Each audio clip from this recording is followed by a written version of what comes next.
با سلام خدمت شما دوستان عزیز، بنده مهدی صدیقی هستم. توی این آموزش میخوام بگم که چطوری پنل BPB پنل رو برای خودمون داخل کلودفلر ورکر بذاریم و از کانفیگ هایی که به ما میده استفاده بکنیم.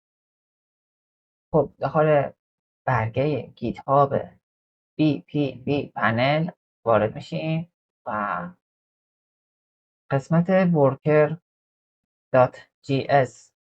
میریم و کدی که به ما داده رو کپی میکنیم. این الان کد برای ما قرار داده رو کپی میکنیم داخل ورکر میذاریم. و یه نکته هم هست گفتم بهتون بگم، در جریان باشید.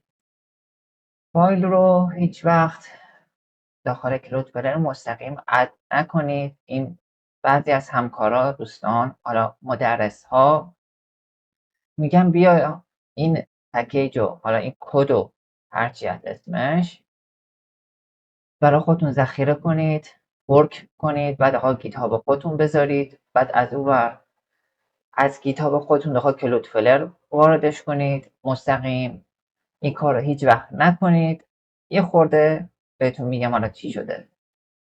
این فایل و این فایل، حالا یه فایل دیگه داخلش هستش، حالا اون نشون داده نمیشه. 3 تا فایلن که آلوده نشون داده میشه و به خاطر همینم داخل گروه محضر انجی اومدن مسخره بازی در آوردن و گفتن که آلوده نیست و از این حرفای شکلی. اومدم اعلام کنم، وظیفه‌ام دونستم و اعلام کنم که آقا حواستون باشه دارید چی کار میکنین. تنها چیزی که شما نیاز دارید همین، تمام شده رفت، هیچ نیاز دیگه نداره به بقیه فایل هاش. همین رو میتونید دانلود کنید داخل کلودفلر بذارید، هیچ مشکل نداره. آموزش بعدی هم میگم چه کارهای انجام بدید در مورد همین پنل که داخل کلودفلر قسمت پیج بذارید برای خودتون و حواستون باشه ورک میکنید فقط داخل گیت هاب خودتون بره، نه گیت هاب خودتون رو به کلودفلر اتصال کنید و همه ی پکیج اد بشه داخل کلودفلر شما. یه خورده نگران کننده است، حواستون باشه به این چیزا. خب داخل قسمت ورکر که وارد شدید، قسمت ورکر و یه ورکر برای خودمون ایجاد، اسمش مهم نیست، میتونی عوضم بکنه، حالا اسمش فرقی نمیکنه. دپلوی میزنیم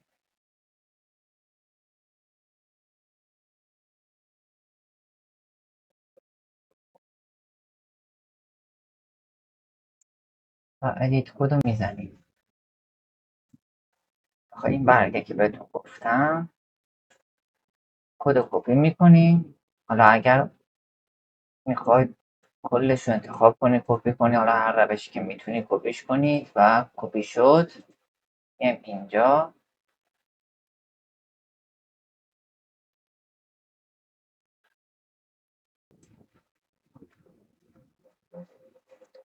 و کل چیزی که اینجا هست پاک میکنیم و چیزی که اینجا کپی کردیم و اینجا وارد دکمه دپلوی میزنیم و ذخیره بشه. پیامی سبز رنگ اومد پایین یعنی اوکی شده و تمام. برمیگردیم برگه قبل و ستینگ، گزینه سوم و از این قسمت منو ورکر رو میزنیم.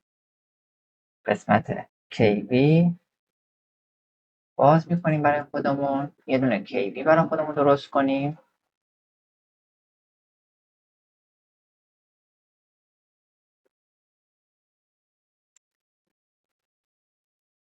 اسمش مهم نیست، هرچی دوست دارید میتونید بذارید.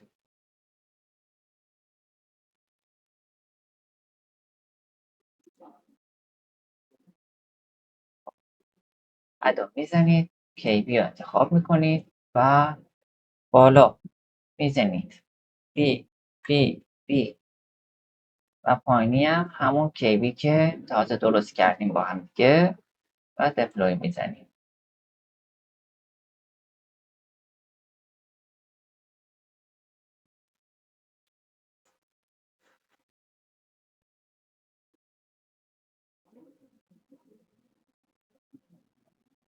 جلوی دامنه ورکرتون اسلش پنل وارد میکنید و وارد پنل میشید.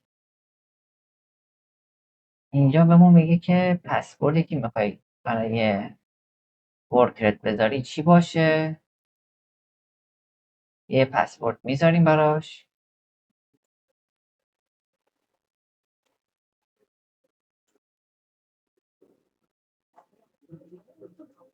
پسورد خودمون رو وارد میکنیم. وارد پنل میشیم و تعداد پورت هایی که برامون قرار داده رو انتخاب میکنیم. حالا پورت هایی که دوست داریم میتونیم انتخاب بکنیم. من همشون انتخاب میکنم. ممکنه روی پورتی اختلال باشه و ممکنه روی پورت دیگه اختلال نباشه. و دکمه آبی رنگ پایین میزنمش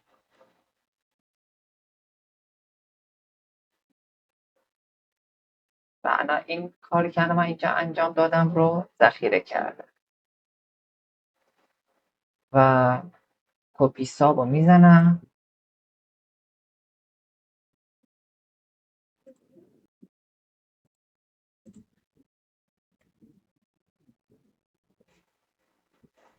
و لینک سابی که اینجا کپی کردم اینجا وارد شد.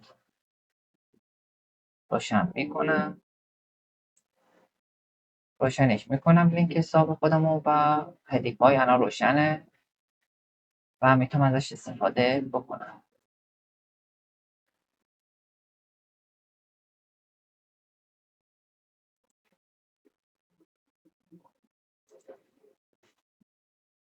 و بریم یکی از ویدیوها رو ببینیم صورتش چطوره برامون.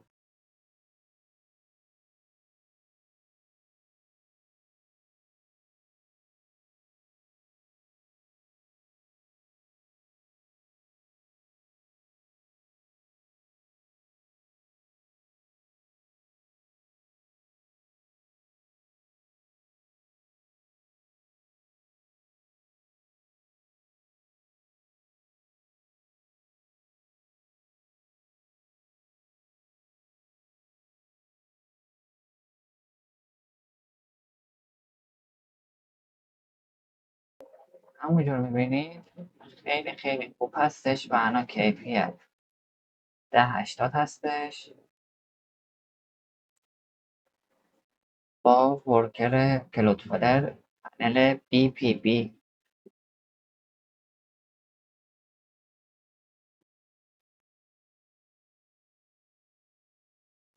شما میتونید اینجوری برای خودتون کانفیگ‌های مختلفی درست کنید و برای خودتون و عزیزانتون استفاده بکنید. و یه چیزی هم که هستش در مورد ورکر،